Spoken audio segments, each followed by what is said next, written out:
আসন্ন ঈদুল আজহাকে ঘিরে বিশ্বের ধর্মপ্রাণ মুসলমানদের পাশাপাশি দেশের বৃহৎ মুসলিম জনগোষ্ঠীর প্রস্তুতির অংশ হিসেবে মশলার বাজারে ভিড় জমাচ্ছেন। উদ্দেশ্য, ভিন্ন রকম মশলার মিশ্রণে মাংসের স্বাদে বাঙালি ঐতিহ্যের যেন কমতি না হয়। ঈদে বিগত কয়েক বছরের মশলার দাম ঊর্ধ্বমুখী হলেও এবছর সেটি নিম্নমুখী হওয়ায় স্বস্তি ফিরেছে বাজারে আসা ক্রেতা বিক্রেতাদের মাঝে।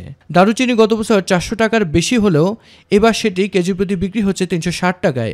লবঙ্গ 1300 টাকা এবং জিরা 600 টাকার বেশি বিক্রি হলেও এবছর দাম কমেছে। আপনার গত বছর তুলনায় খালি এলাচ ছাড়া সব জিনিসের দাম কম আছিল। সব জিনিসই সস্তা, দাম তো কোনোটা বাড়ে নাই, দাম স্থির আছে মোটামুটি আলহামদুলিল্লাহ, খুব বেশি ডিফারেন্স মনে হচ্ছে না।